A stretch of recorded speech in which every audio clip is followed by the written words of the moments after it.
पाकसाठी हेरगिरी करणाऱ्या ज्योती मल्होत्राच्या लॅपटॉप मोबाईलमध्ये बीएसएफच्या हालचाली, हाय सिक्युरिटी झोनचे व्हिडिओ, तर पाकमधील अली हसनने ज्योतीला व्हॉट्सअपवरून कोडवर्डद्वारे रॉ एजंटबाबत सुद्धा विचारलं।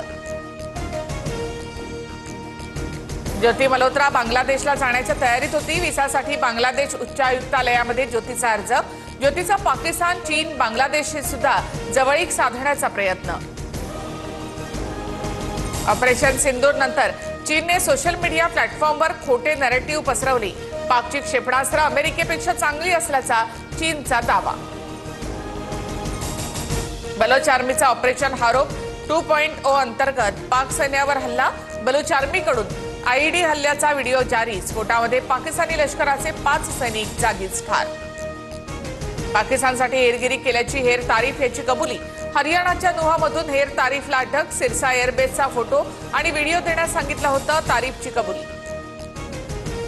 सिंधू पाणी करार रद्दच ठेवण्याच्या निर्णयावर भारत ठाम। सिंधू कराराबाबत पुनर्विचार करण्याची पाकची मागणी भारताने फेटाळली। भाजपकडून राहुल गांधींच्या चेहऱ्यासोबत असीम मुनीरचा चेहरा पोस्ट। राहुल गांधी पाकिस्तान आणि त्यांच्या हितचिंतकांची भाषा बोलतात, भाजपचा आरोप। तर काँग्रेसकडून मोदींचा फोटो ट्विट करत भाजपवर निशाणा। राष्ट्रवादीचे आमदार छगन भुजबळांनी घेतली मंत्रिपदाची शपथ। धनंजय मुंडेंकडचं अन्न आणि नागरी पुरवठा खातं भुजबळांना मिळणार।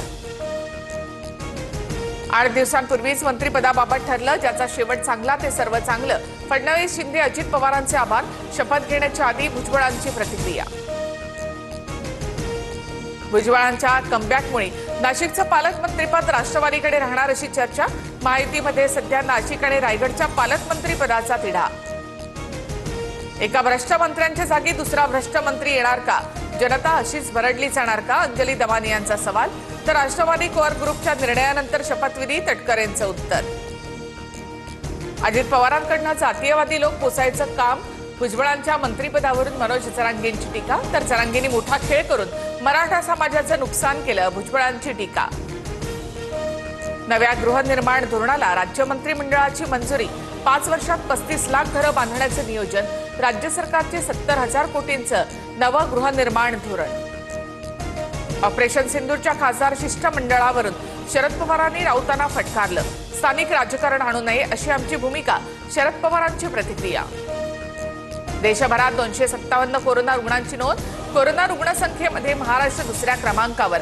मुंबईमध्ये 8 जणांना कोरोनाची लागण झाल्याचं समोर। सिंगापूरमध्ये आठवड्यामध्ये 30% कोरोना रुग्णांची वाढ। हाँगकाँगमध्ये 10 आठवड्यात कोरोना रुग्णांच्या संख्येत 30 पट वाढ। डोनाल्ड ट्रम्प आणि व्लादिमीर पुतीन यांच्यामध्ये रशिया युक्रेन शांततेसंदर्भात चर्चा। रशिया युक्रेन संदर्भात चर्चा। पुतीन यांचा दावा, युक्रेनसोबत शांतता प्रस्थापित करण्यासाठी रशिया तयार। कल्याण डोंबिवली परिसरात 10 प्रभागांमध्ये धोकादायक इमारतींचं सर्वेक्षण। 513 इमारती धोकादायक, 176 इमारती अतिधोकादायक। बुलडाण्याच्या सावळा गावात दूषित पाणी पुरवठा। दूषित पाण्यामुळे ग्रामस्थांचं आरोग्य धोक्यात। स्वच्छ पाणी पुरवठा करण्याची ग्रामस्थांची मागणी। ज्येष्ठ खगोलशास्त्रज्ञ जयंत नारळीकर यांचं निधन। वयाच्या 86व्या वर्षी घेतला अखेरचा श्वास। राज्यामध्ये 23 जिल्ह्यांना अवकाळीचा फटका। 23,331 हेक्टरवरील पिकांचं नुकसान। विदर्भासह मराठवाडा, पश्चिम महाराष्ट्र आणि कोकणातही काही जिल्ह्यांमध्ये पावसानं झोडपलं।